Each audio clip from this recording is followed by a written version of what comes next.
Good day, ladies and gentlemen. Come on in here. The water is fine. Good to be with you on this Friday. And yes, we do have an extra day. So, Darren, you're going to have to be patient. We'll get back to Matthew on Tuesday.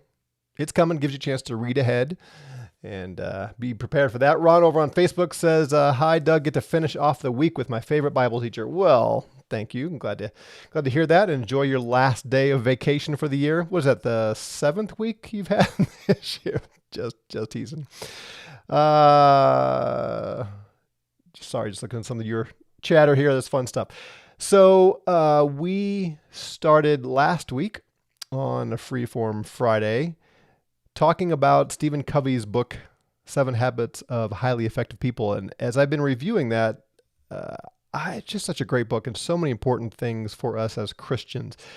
So we talk a lot here, obviously, as Darren is mentioning, we spend most of our time studying the scripture, which is wonderful, which is great, which we all should be doing.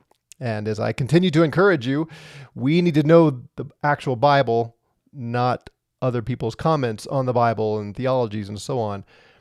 But remember, we are told to live life. I reminded you again, the Bible was not dropped down out of heaven with a parachute so that the Philippians, for example, the church at Philippi, we don't know what other scriptures they had. I mean, it's possible for some of these churches. I know, Paul instructed them to pass most of them around and be read in the churches, but how quickly that happened, how far reaching that went, and all that, we just don't know. And think about some, gatherings from the outskirts here and there. We just don't know how much of what we call the New Testament any of the early Christians had. And we tend to think that if only they had the advantage of the entire Bible and all the great PhD professor theologians of all the centuries, they would have been so much better off. Well, I don't think so, obviously. I talk about that all the time. The point is, Paul's letter to the Philippians fits on one two-sided piece of paper today. It's not a long, lengthy book. It's a letter. And the point I'm making is Paul wanted them to know certain things, but to live life. Live the life that God has called us. We are not simply hanging on, surviving until we die or Jesus comes back, as a lot of people take it. This life is not supposed to be drudgery. The Lord Jesus is conquering the nations. He's recreating the earth. If I'm right about the new heavens and new earth 1.0, he is making all things new now, and he wants his people to expand his kingdom, to live the life that he designed humans to live on earth. We can overcook the fallenness of the earth and man so much that we don't actually live. And this book by Stephen Covey, I think, is a great place to orient our thinking and our doing to become more effective and live this life with some intentionality. That's really what I took away from it when I first read it many, many years ago, is I want to live my life on purpose. So we looked at chapter 1, at least a high overview last week, and today I want to think about chapter 2 a bit, and it's called Begin with the End in Mind. If you remember, those of you who have read it, he draws you in immediately with a great little exercise. I know, at least from me, he got me. He basically draws you into a funeral scene, and spoiler alert here, after he describes everything, you find out it is your funeral.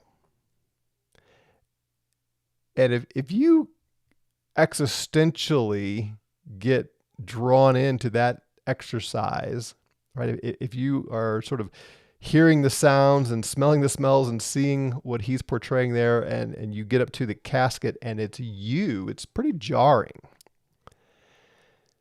And he goes from that to make you question what is it you want people to be saying about you at your funeral? What do you want to be true of you when you come to the end? And in so many ways, especially our characters and our friendships, other relationships, our family, so many ways that thought is motivating. It's similar to reminding ourselves, as the Apostle Paul reminds, that we are all going to stand before Jesus at judgment someday. And we're going to give an account. What do we want him to say? We want him to say, well done. That parable where Jesus says, well done, good and faithful servant, we'll come to that eventually in Matthew. He doesn't say, well done, good and faithful servant, because they believe the gospel, because they believe justification by faith alone.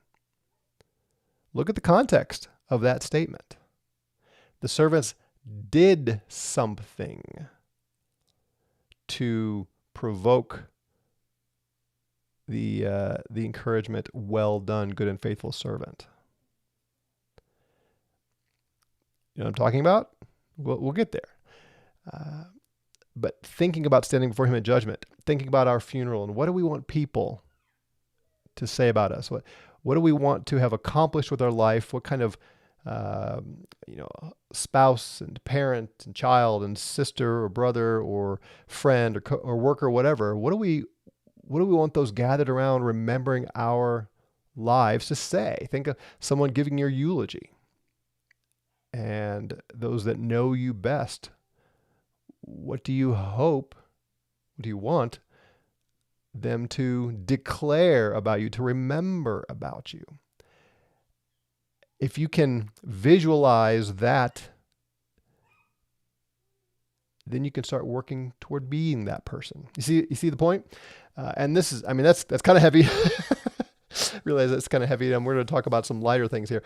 But that idea of beginning with the end in mind, I have used for a long time, and it may have been started with this book. I don't remember.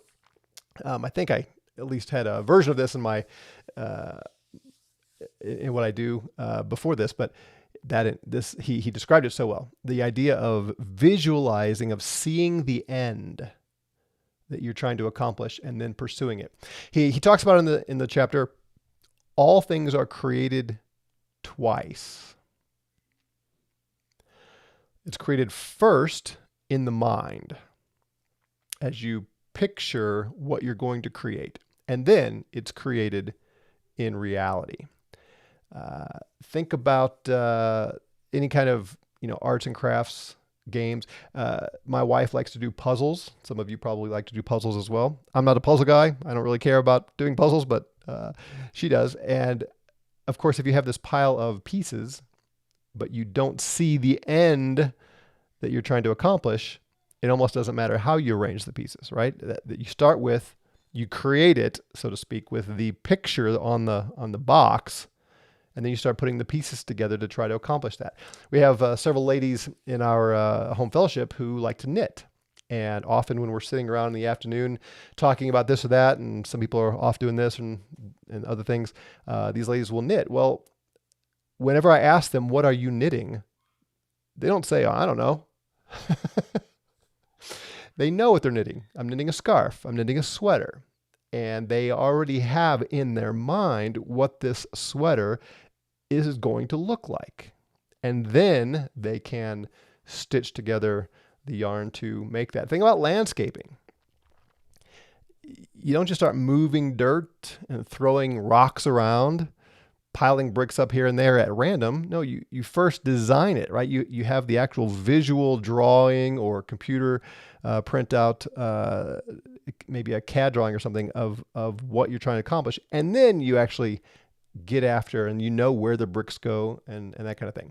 I do this with music.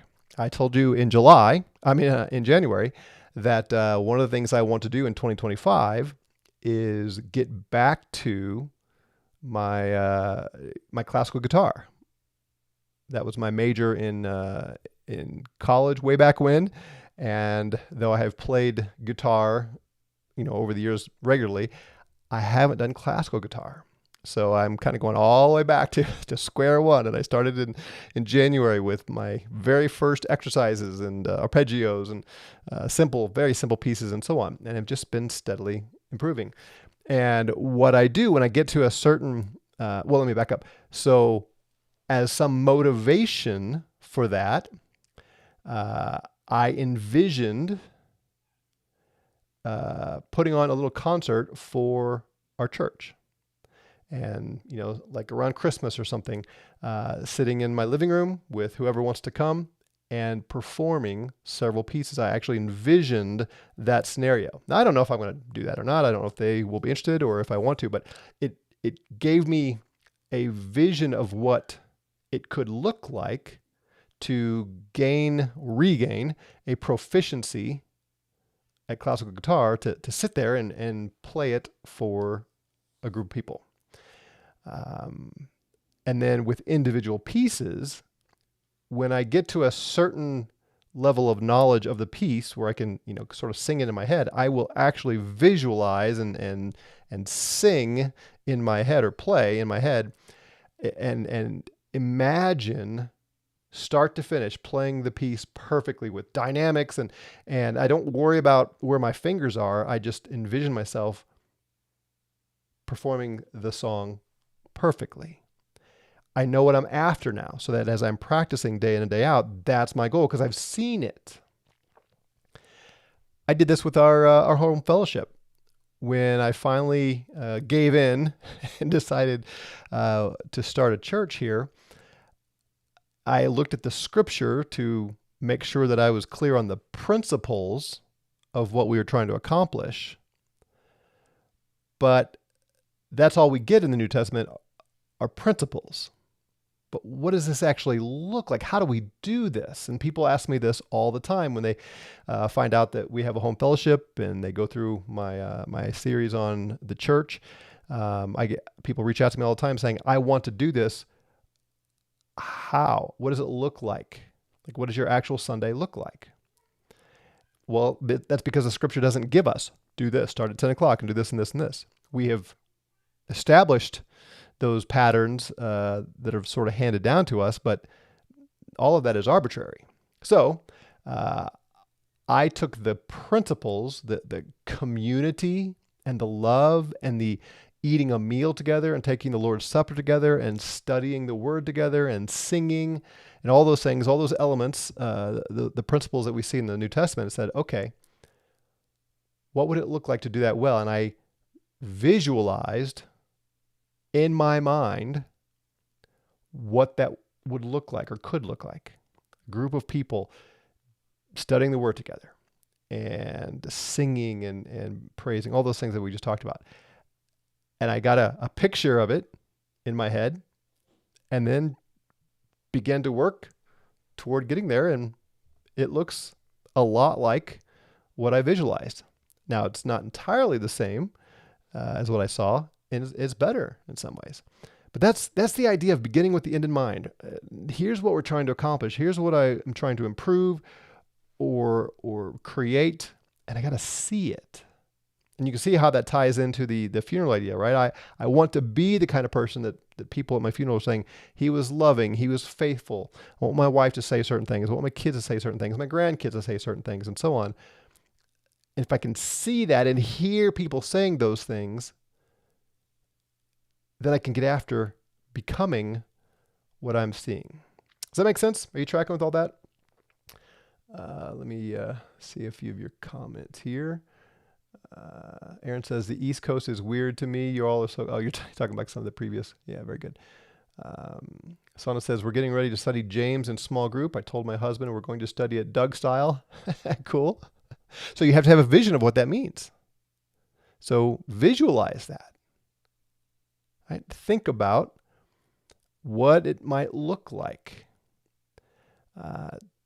Imagine leading the group through it. Imagine knowing James so well that you don't need commentaries and so on. You You own it. You really understand it, so you're able to just talk about it and lead people to see what is there, like I do all with you all each week. You visualize that, and then you've got to put in the work to know the text. Uh, Imagine yourself reading James 5 days a week, every week, start to finish. Like see yourself sitting out on the porch with a cup of coffee, reading the entire letter of James. At least for me, and maybe I'm unique in this, but at least for me, that kind of thing moves me toward making it happen. Right, creating a scenario that is pleasant, that is just right. So it's not just I don't know, the next thing on my to-do list, or I'm reacting to whatever. Like, no, this is important to me. I want to know the book of James so I can teach it to others. And I need to read it and read it and read it and read it. So when am I going to do that? How am I going to do that? And I will imagine that scenario. Now, of course, sometimes it doesn't always work out according to your vision. But at least for me, that helps me pursue the things that I want to pursue. Someone says, great way to start my vacation. What will people say about me when I die? Right. Well, visualize the vacation. Right? What are your kids going to say? What's your husband going to say if you were to ask them, what was the highlight? What do you want to be the highlight of the vacation? What do you want your kids to experience? What if you were to ask your husband on the end of it, how did I bless you on this vacation? What do you want him to say? And then do it. Aaron says, people came out of the woodwork at my grandpa's funeral to talk about how he had quietly helped them throughout the years. It's always been a motivation to me to mimic him. Isn't that great? Yeah, I've been to funerals like that too, where you think, I had no idea the impact this person had on so many. I used to say, some of you may have been around. I'm sure I've talked about this at some point. My dad died several years ago. He was 96 years old.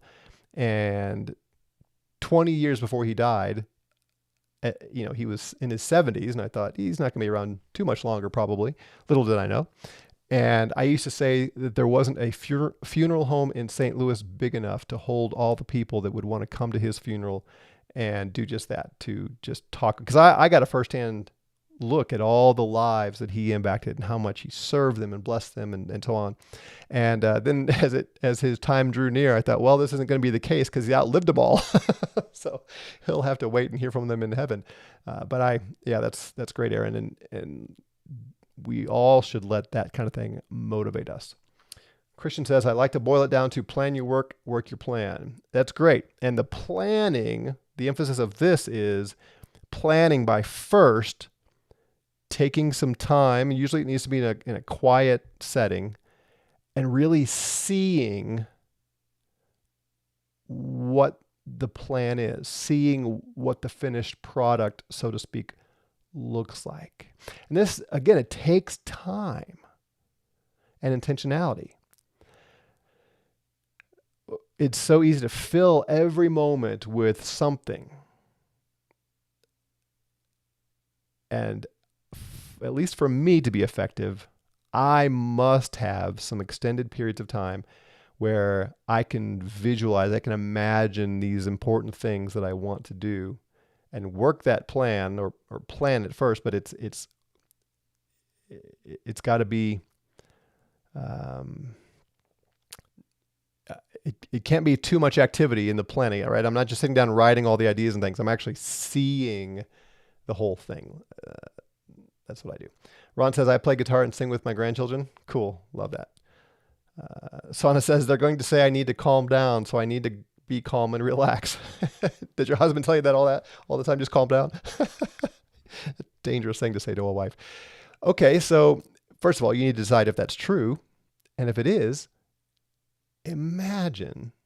picture in your head what it's like to be calm and relaxed on your vacation. Just visualize it. Visualize yourself actually like sitting on, like if you're going to the beach, at the beach, or sitting calmly reading a book or whatever, and visualize some of the things that cause chaos on these things, like children, and just imagine how you can respond to those urgencies in a calm way and make time for some of that calm and relax. It's hard for mothers of younger children. Now you've got quite a variety of age groups, but it's hard. I get it, but you can do it. Yeah, exactly, Aaron. That's good. I think there's actually biblical warrant for this idea. And I'm not intending here to just, I don't feel the need to have a Bible verse to instruct this. I think it's just wisdom. But as I have formulated these thoughts over the years of planning ahead and so on, I've always thought God is the consummate planner. He does things orderly and on purpose. Right? If Jesus is the lamb slain before the foundation of the world, then there has to be a world that God already had in mind before he ever said, let there be light and so on. And the plan, we talk a lot about the plan of redemption, right? God envisioned all of this before it happened. We've talked about this with marriage. If you've read my marriage book, I make a big deal of this, that the vision for marriage is Christ and the church. So God knew what he wanted to accomplish with Christ and the church, and he created a picture, a prototype of it with Adam and Eve. And every marriage since then has been another iteration of that. He does the same thing with the temple. Look at this from Hebrews 8. He says, speaking of Jesus, for if indeed he were on earth, he would not be a priest, there being the priests who are offering gifts according to the law. He's talking about the priests in the earthly temple and how Jesus isn't a priest in the earthly temple in Jerusalem, who, and here's the important part for us, to an example and shadow serve the heavenly things. So these priests in Jerusalem serve as an example and shadow of the heavenly things. Now, I don't want to get too bogged down here in Hebrews because you know me, I don't want you to just grab things out of context. But I think I can give you enough here to see my point. This word example is something that is copied. So there are heavenly things of which the earthly temple in Jerusalem is a copy of. Am I saying that right? And a shadow gives a vague outline of. And Moses has been divinely warned, being about to construct the dwelling place, for see, he says, that you make all things according to the pattern or the type that was shown you on the mountain. And the point is, God showed Moses the blueprints of the tabernacle. God had the end in mind. This is what it's to look like. And it's based on what is going to be the ultimate temple, which is the heavenly temple that we looked at in Revelation. So again, I don't want to get all wrapped up and don't ask me questions about the text here because that's not the point today. God does this. God has a picture of what he's going to accomplish. And then he sets out to do it. And it seems to me if God does that, that's a good way for us to approach things. So think about the things you want to accomplish. You want to get fit and healthy? Visualize yourself. Kind of, Ron mentioned grandchildren. One of the things that I do is I imagine my 80-year-old self kicking the ball around, throwing the ball around, playing basketball or something with my grandkids. You know, all kinds of physical activities. And modeling for them someone who's not become overweight. That motivates me. I want to do that with my grandkids in 30 years when they are, throughout the next 30 years, right? But I want to be able to do that. Maybe with my great grandkids. Imagine that. That motivates me then to get after the work because that's what you have to do, right? You visualize, you have to see it And then you have to get to work in your circle of influence. Remember us talking about that last week? There's the circle of concern. All these things we're concerned about, so many of which we can't do anything to affect at all. And we need to forget that circle. Focus on the circle of influence, the things that are directly under our control. So if I'm envisioning playing basketball with my grandson, that's the vision, that's the imagination, the visualization of it. That's the end, beginning with the end in mind. Now, day in and day out, am I doing strength training? Am I being very careful of what I put in my mouth so that I can be fit and strong and be able to achieve that vision? Right? You might add to that a visualization of what you will look like in a pair of pants or a shirt or something that you like that you can't fit into now. Whatever, but you've got to see it and then you got to get to work on it. Right? Kind of like the plan the work and work the plan, as Christian said. Think about building wealth. I want to travel more with my wife. One of the accounts I follow on X. I don't know if I follow it or if it just shows up, but it continually shows just some of the most beautiful places on earth. Well, I want to visit those.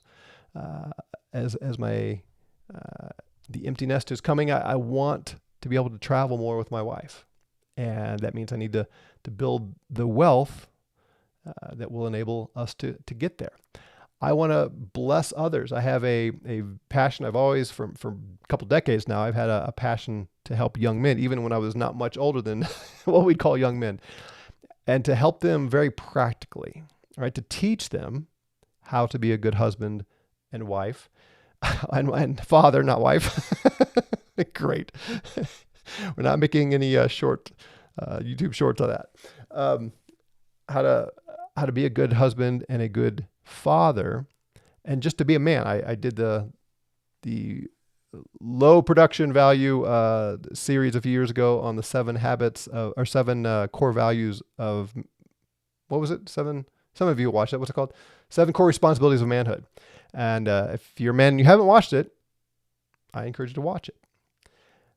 So I want to do that and keep doing that. But practically, what I see is a lot of young men who really don't know where to go in terms of vocation. And I want to build enough wealth where I can help them start businesses and give them the opportunity to study good business skills and maybe not be tied down to a 9-to-5 and have some more freedom. Not everybody's cut out for that, but just help young couples get off the ground and help them thrive, move toward, a place of thriving. So I imagine being able to do that, which is going to take, money, wealth. So that is helping me work toward those things. And we talked about Bible knowledge, and there's some others. Do you see it? See what I did there? Does it make sense to you? Well, we want to be effective. We want to accomplish good things. We want to live this life well. I think Covey's onto something here. Visualize the end, and then get to work in your circle of influence. Does that make sense? That's what I encourage. All right. Well, we're going to wrap it there. We will be off Monday for Labor Day, and then pick up Matthew on Tuesday. So Darren, you just have to sit patiently for 3 days. Visualize, Darren. Visualize opening YouTube and seeing the thumbnail that we're back at it, and then get to work being patient till Tuesday. All right, everyone. Have a great weekend. For those of you in the U.S., have a great extended weekend, and we will see you all on Tuesday. Grace and peace to you.